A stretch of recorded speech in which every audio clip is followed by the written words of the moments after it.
Hi, welcome to Business Influencers. My name is Chris Salem, your host. If this is your first time here at Business Influencers, welcome. You found us here at the TALRadio platform, part of the Touch of Life Foundation. We've now been on the TAL business platform now since we pioneered it back almost 4 years ago. It's hard to believe that time flies. And we want to thank you listeners that have been with us since day one. We are committed to bringing in subject matter experts from all areas around business and influence to help take you personally and your business to the next level. We also encourage you to check us out on our YouTube version where you can watch the video and audio portion of this show, including TALRadio.org platform and Spotify and Apple, where also you can get the audio versions of this show each and every week to help move you to the next level and level of influence in your business. Today's show is being brought to you today by Alumni Direct. Alumni Direct is a new social media community platform dedicated to bringing alumni together from all different generational types and an opportunity to meet new people for the first time. Now, this is a membership program taking out all the noise out of social media. You get to generate genuine and authentic relationships with the people you choose to interact with and form new relationships. Now, it is a membership program. It takes out all the noise out of social media. You get to come in and now, again, engage with the people you choose to work with. And again, it also provides professional and personal development services that are not available to the general public. If you'd like some more information about Alumni Direct, check them out at alumnidirect.com. That's alumnidirect.com. Well, we got a great show for you today. I'm so excited. We're going to be talking about the underdog in business. We're going to be here today with Elliot Martinez. He is a co-founder and partner in an equity company called 12 Equity Partners, and he has been involved in the areas of investments and various transactions around various investments for his entire career. And he's going to be sharing a lot of insights today in that particular area. In addition, for any of you out there that feel like you're the underdog, don't have to be ashamed about it. You should be proud of it and encouraged, because he's going to enlighten you with some of the things that he did to really come out ahead and where he is today in the business world. And without further ado, we welcome Elliot Martinez to the show. Elliot, how you doing today? Great, Christopher. How you doing? Doing great. So thankful to have you here with us and joining us here. You know, we always like to start the show, Elliot, just like with the backstory of, where what got you to this level here in your business career, and, and how you took that, being the underdog in your quest for success in business, and now are an example and a resource to help others do the same. Well, I have to say what probably got me here was great mentors. But at least the number one thing was I was hungry. I had a college degree, no high school diploma. I'm a dropout from New York City. I'm originally born in New York. And, it hit me once. I met this guy. I ate with him. He was his own family office worth hundreds of millions of dollars. And we was eating lunch one day. And he told me, he said, Elliot, you can do whatever you want, and just give me a pet talk in the middle of lunch. And I said, but the only issue I have no high school diploma. And he looked at me and said, me either. And the minute he told me that, it changed my life forever. I found out I'm not against college. College is great to go to, but I found out it's like it kept me from stopping my excuses and said, if this guy can do it, surely I can. Exactly. Not letting a piece of paper hold you back. Yes, exactly. Wow. That's great. And a lot of times people are not as fortunate to have a mentor like that early on in their lives. Sometimes it happens a little later, but sounds like, you were blessed to have that mentor early on that kind of, give you that sense of direction and hope that, if he could do it, and other people that had, whether if they didn't have a college degree or even let alone a high school degree, that they could also, carve out a path for themselves if they worked hard enough. Agree 100%. But I believe everybody can have a mentor, right? Maybe yes. If they don't have one in person, a gentleman like you, go get your book on sales. There's mentors other ways. Maybe if you don't know them professionally, get a course, invest in yourself, get a book. I mean, I read a book, Whatever It Takes, by the Blackstone founder, Steve. he got 30 years of experience. Why not buy the book? I Yeah. mean, he's just giving you golden nuggets in that book. So Yeah. you can have mentors different ways. They can be direct or indirect as well. Got it. Well, that's true. Again, knowledge is everywhere, and it's a matter of where you go out to find it. And again, that could be in a book. It can be in with a one-on-one with somebody that you hold in high regard, to something that you strive to be, and so on. It's in courses or webinars or whatever. There's information around us. We just have to go out and get it and apply it. And I'm a big advocate of books. I strive to read a book every week, because I read Wow. every day. I read a chapter or two out of a book each and every day. It's part of my daily routine, and it has been for over 25 years. So I am familiar with that reading, because I'm a big advocate of reading quality books that are going to move you professionally and personally forward. No, I Agreed. love that. Well, you've already talked a little bit about your beginning origins of your underdog story. Again, growing up, you didn't strive to get that high school diploma, the college degree, but you had a hunger by meeting this person, that you were going to make a name for yourself. You were going to do something that was going to create impact, make a difference in people's lives. Talk a little bit about that journey, that from where you were as an underdog to where you are today. Well, it's tough. It's a lot of consistency, a lot of perseverance, just following through with your idea, taking no for an answer. You're going to be rejected many times, in the process, and there's going to be a lot of. I don't believe in failures. I believe in lessons learned. So I don't think failure is in my lexicon. Yeah. But everybody have lessons that they can learn from, and all the lesson is teaching you what not to do. And it reminds me of a plane that always self-corrects, probably maybe 10 times on the flight. If you're going from Dallas to New York, depending on the winds, it will go, but it lands at the same destination.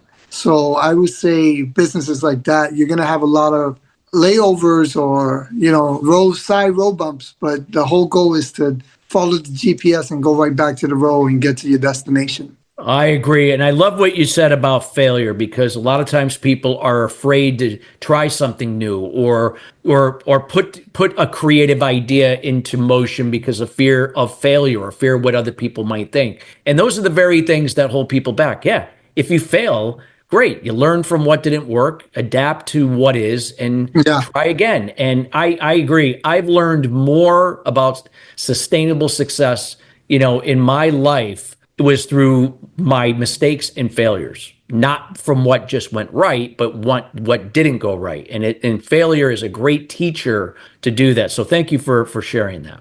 100%. I mean, lessons learned are the best way somebody could push themselves and learn. But the problem is, for your audience, the younger they are, I would say feel quicker, because it's like a muscle.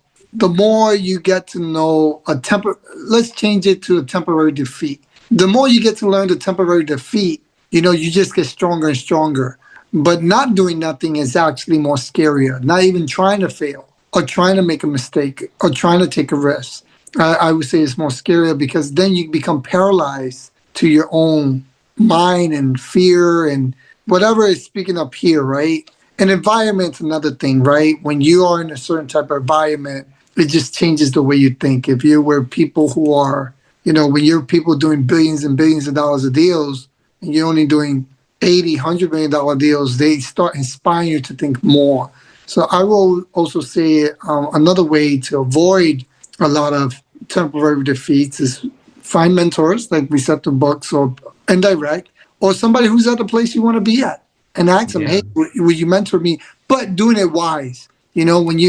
Most people could go to these guys and they ask for mentorship, and this, Chris, they'll probably, hey, I'll work for you for free. And the guy's worth a ton of money, has a ton of experience.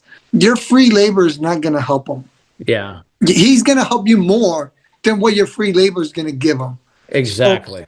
So, finding out how to add value and how to go to the trigger points of the person. So I give you an example. There was a gentleman I wanted to get to meet. I found out he loved a certain hobby. He told me no the first time we met. He was running a company. At that time, they were making $450 million revenue. and they're doing way more than that now. But I wanted to meet him just to mirror, because I'm a big model guy. I want to model what you did successful for. I can model it. Anyways, he told me no twice, 3 times. His assistant said, please don't call again. I said, I'm going to meet with this guy. I found out what he liked, find out his hobby, find out where he wanted to do his hobby at, and I got him a ticket to the place. And I just sent him. And then he gave me a call. He said, okay, you got 5 minutes. I went there, and we ended up 2 hours and then became friends. But finding out about a person will be the first leg work I would say to do about anybody who's looking for a mentor. Find out what school he went to, what hobbies he likes, what's interesting him, because you have to build some type of rapport. Well, yeah, you said right there, rapport is so important to earn that trust that he feels that his time is worthy of working or assisting you. It's so true.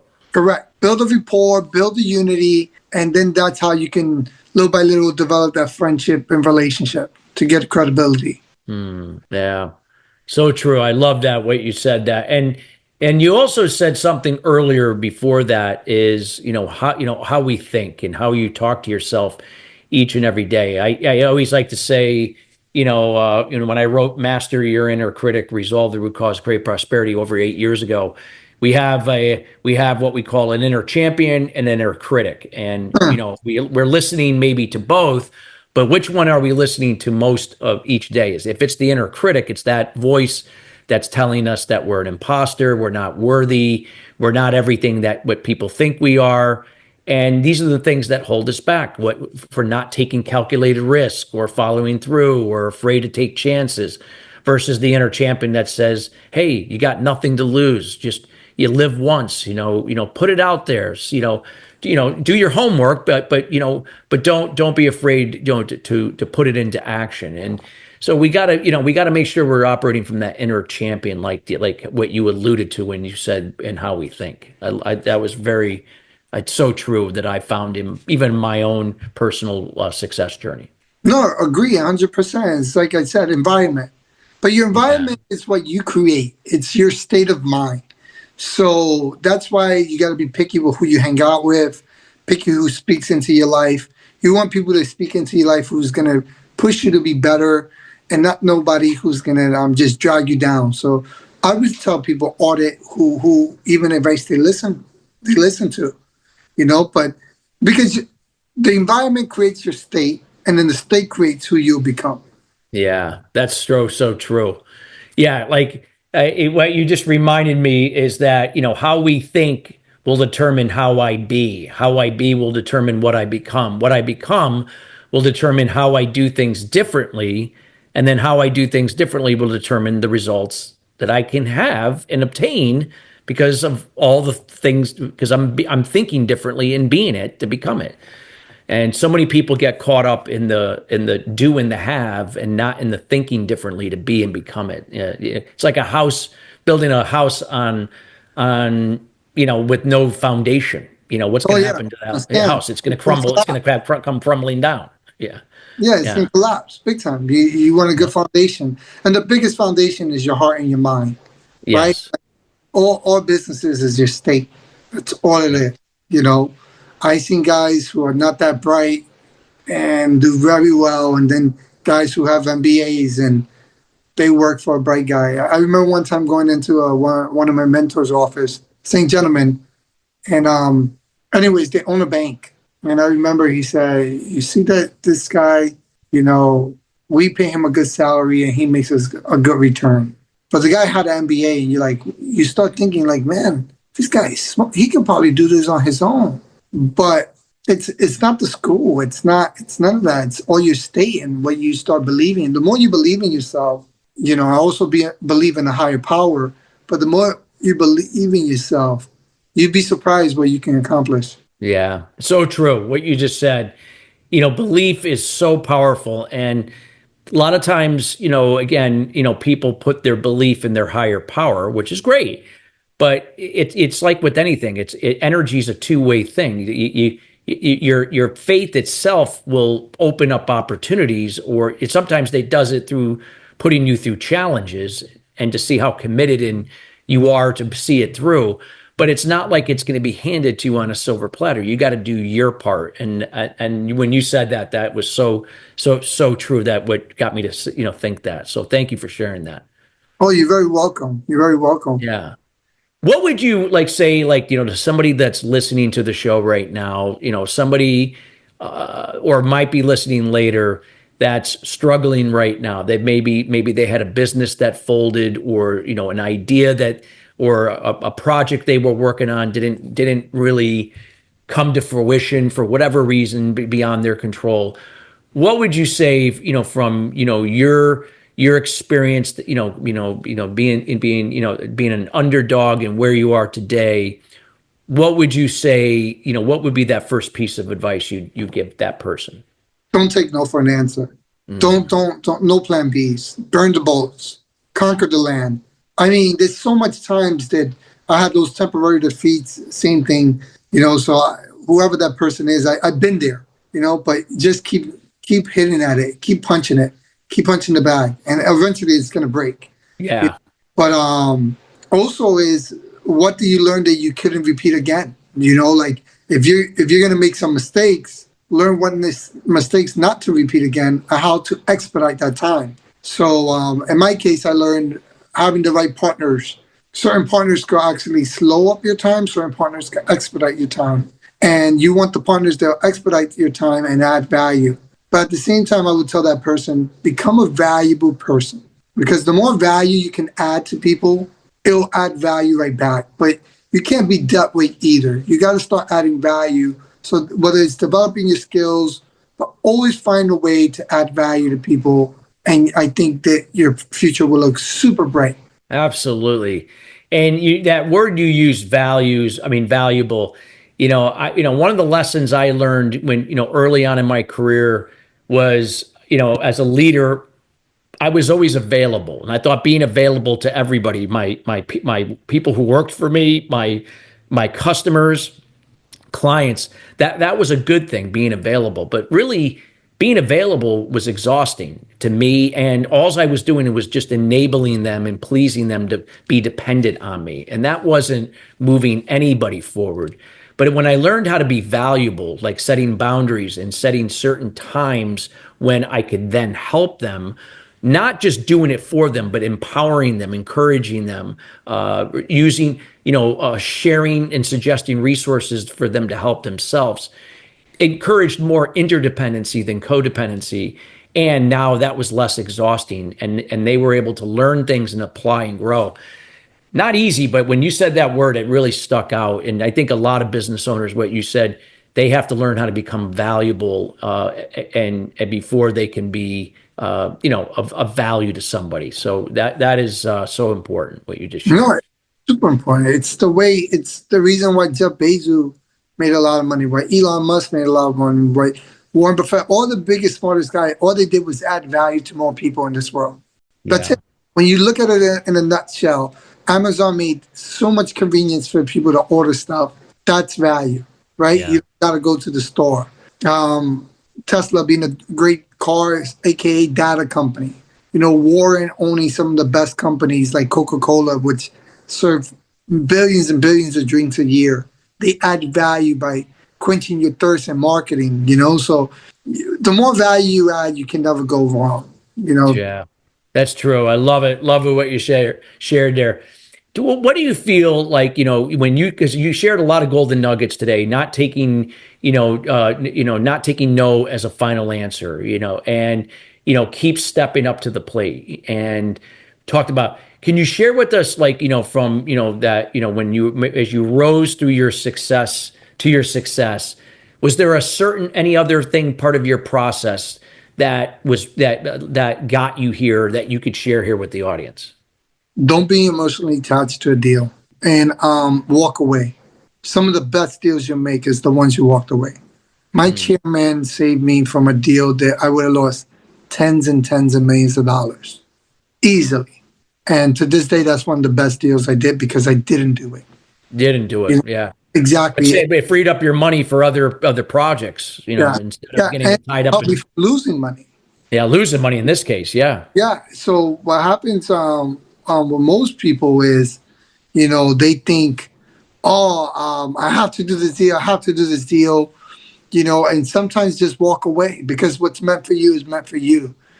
If I would have knew that earlier, I would have probably walked away from more deals. But You like you said, this is how we learn, right? How we learn.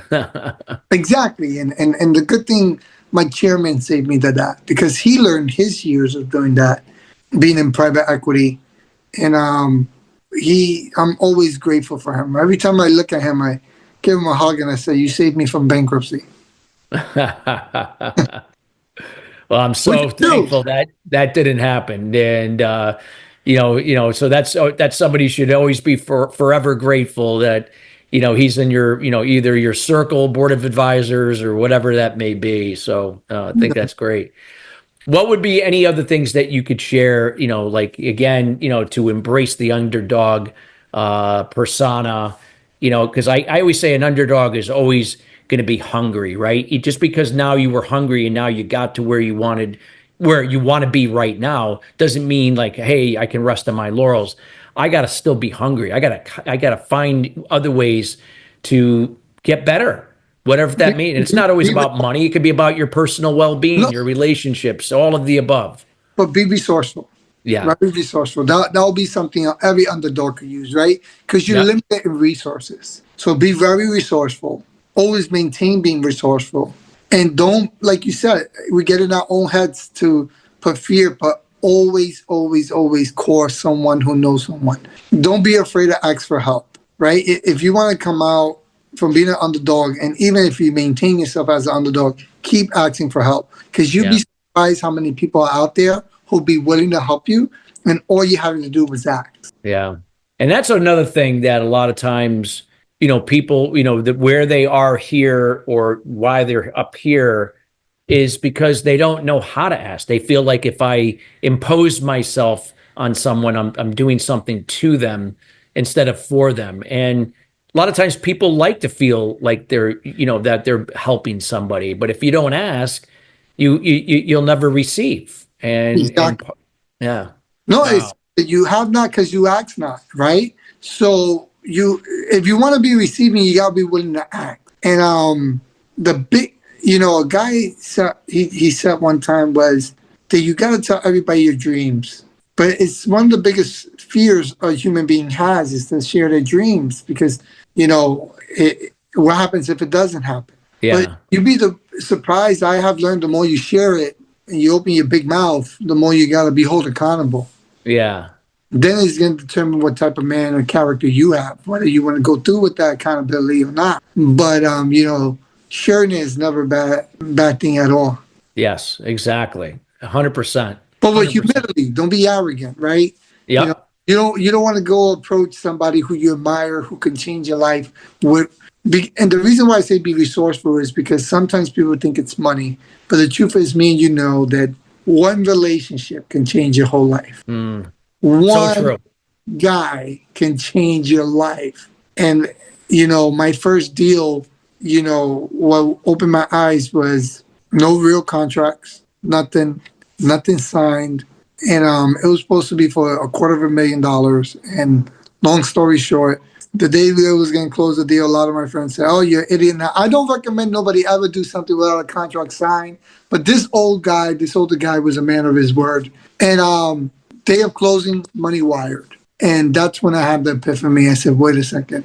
I just made this in a matter of a few months. Why would I work again? Yeah. And I was like, just let me keep working on deals. Yeah. But it was me being hungry with humility and at the same time adding value to the gentleman. And the more value I learned, I added to my peers or the peers I admired, the more opportunities just started to open up. Yeah. There, you just made another thing. Like, and it always backs up a statement that I've used with many of my clients over the years. I always say, give without expectation. And what that means is I'm not just giving away and enabling people. I'm giving from empathy and kindness, empowering them to use the resources in my example to do for themselves. But when I do, when it comes back, it's like a boomerang. It comes back. If it serves me, I receive without resistance because I can't keep giving at a high level of value if I'm not filling my cup. If I'm giving from an empty cup, you're not really giving anything at all. So you gotta Right. receive if it serves you to fill up your cup to keep that cycle, moving. And it's the same thing with money. Money is just energy that it just transfers from one account to another, one hand to another. And it's that same, kind of that same principle. Yeah, you can't give if you don't receive. And I always love to say you have because you gave. Yeah. That's a phrase I learned when I was a kid. You have because you gave. Yeah. But That's powerful. Love that. As we get towards the end of the show here, before I let you can let the audience know how to get in contact. What would be your final thoughts you'd like to share with the audience and kind of leave them with, something to really ponder and then, to take some action with? To change your state, you have to change your environment. And I can't emphasize it enough because, as we beat ourselves and we have the angel and the devil talking to us at the same time, the inner champion, that's normal. Everybody goes through that. But the one thing I would tell people is to believe in yourself, no matter what people tell you.